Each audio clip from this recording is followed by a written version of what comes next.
માટી, ઘી અને થોડી લાગણી. કેટલાક ભોજન ઉતાવળમાં નથી બનતા, એ હાથની ગરમી અને સમયની સમજ માંગે છે. બાજરીનો રોટલો એવો જ છે. સૌ પ્રથમ બાજરીનો લોટ ચાળી એમાં મીઠું ઉમેરીએ અને ધીમે ધીમે પાણી ઉમેરીને એને ગૂંથી લઈએ. લોટ ચીકણો થાય અને પોતાનું સ્વરૂપ જાળવી રાખે.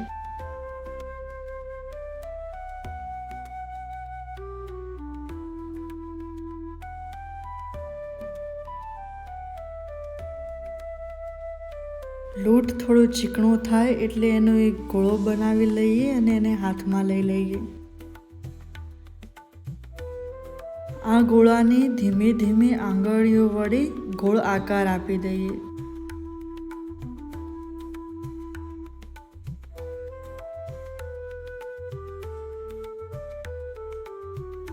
રોટલો કિનારેથી પાતળો અને વચ્ચેથી થોડો જાડો રહે તે રીતે થાપી લઈએ.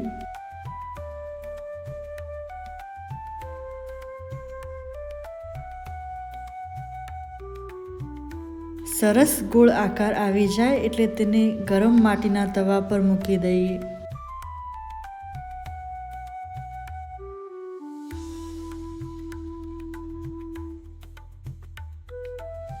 એક બાજુથી ચડી જાય એટલે પલટી લઈએ, બીજી બાજુ પણ સરસ રીતે ચડવા દઈએ.